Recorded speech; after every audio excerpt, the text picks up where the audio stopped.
Halo, apa kabar? Senang sekali bisa ketemu lagi. Di bahasan kali ini, kita bakal kupas tuntas cara ampuh buat menurunkan hipertensi secara alami. Dan tenang aja, kita nggak bakal asal ngomong, karena semua yang kita bahas di sini itu didukung oleh bukti-bukti ilmiah yang kuat. Yuk, langsung kita mulai aja. Pernah kepikiran nggak, kenapa sih hipertensi itu dapat julukan the silent killer atau si pembunuh senyap? Jawabannya, jujur aja, agak serem karena dia sering banget datang tanpa gejala apa-apa. Kita bisa aja merasa sehat walafiat, padahal di dalam tubuh kerusakan besar lagi terjadi pelan-pelan. Dan masalahnya ini, seberapa gede sih? Data dari WHO ngasih fakta yang bikin kaget. Bayangin, 1 dari 4 orang dewasa di dunia ini punya tekanan darah tinggi. Ini bukan sekedar angka loh, ini krisis kesehatan global dan bisa jadi ini masalah yang sedang kita hadapi. Atau mungkin orang-orang terdekat kita. Oke, jadi ini dia nih gambaran besar pembahasan kita kali ini. Pertama, kita pahami dulu ancaman senyapnya. Terus kita masuk ke fondasi utamanya, yaitu diet dan olahraga. Setelah itu, kita dalemin kekuatan alam yang didukung bukti ilmiah. Lanjut ke pertolongan pertama kalau tensi tiba-tiba melonjak. Dan terakhir, kita tutup dengan langkah-langkah praktis. Oke, kita masuk ke bagian pertama ya, ancaman senyap. Di sini kita bakal bedah tuntas apa sih sebenarnya hipertensi itu, dan kenapa angka yang muncul di tensimeter itu penting banget buat masa depan kesehatan kita semua. Jadi, simpelnya hipertensi itu apa sih?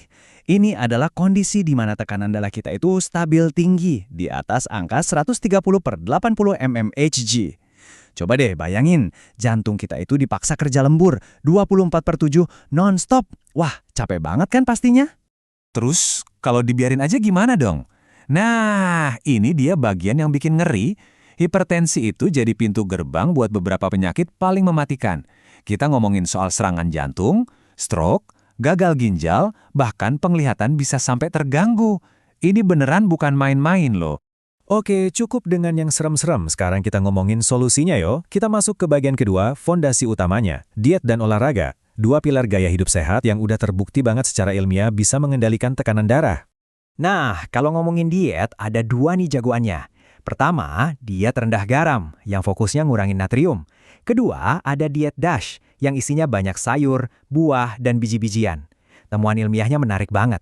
Ingat kan, ada angka atas atau sistolik, sama angka bawah atau diastolik di hasil tensi.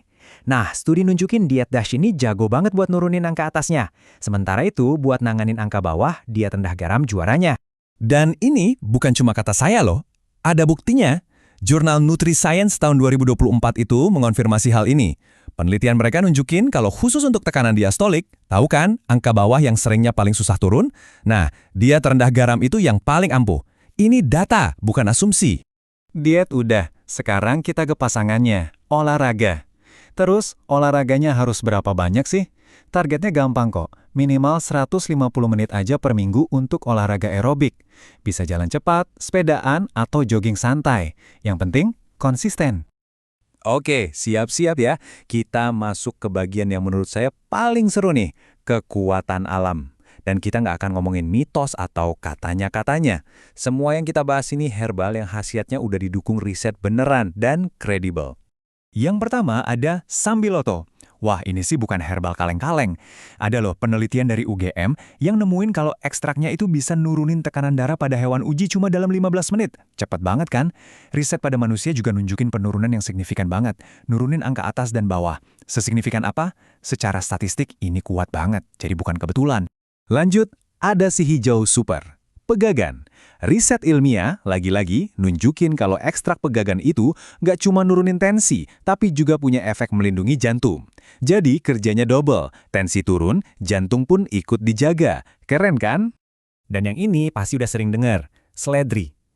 Ada literatur review, itu kayak rangkuman dari banyak banget penelitian, yang nyimpulin kalau rebusan daun seledri itu emang efektif banget nurunin tekanan darah. Rahasianya di mana? Ya di kandungan itu. Ada flavonoid, apigenin, sama kalium. Semuanya kerja bareng buat bikin pembuluh darah rileks dan nyimbangin garam di tubuh. Oke, sekarang kita geser ke skenario yang agak darurat nih. Gimana kalau tiba-tiba tensi naik drastis? Apa yang bisa kita lakuin di rumah sebagai pertolongan pertama yang aman? Oke, tarik napas dulu. Ada 3 langkah simple yang bisa langsung dilakuin. Pertama, jangan panik.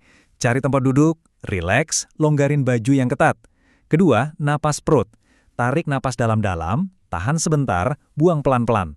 Lakuin 5-10 kali. Ini ngebantu banget nenangin sistem saraf. Ketiga, minum air putih. Ingat ya, air putih, jangan kopi atau teh.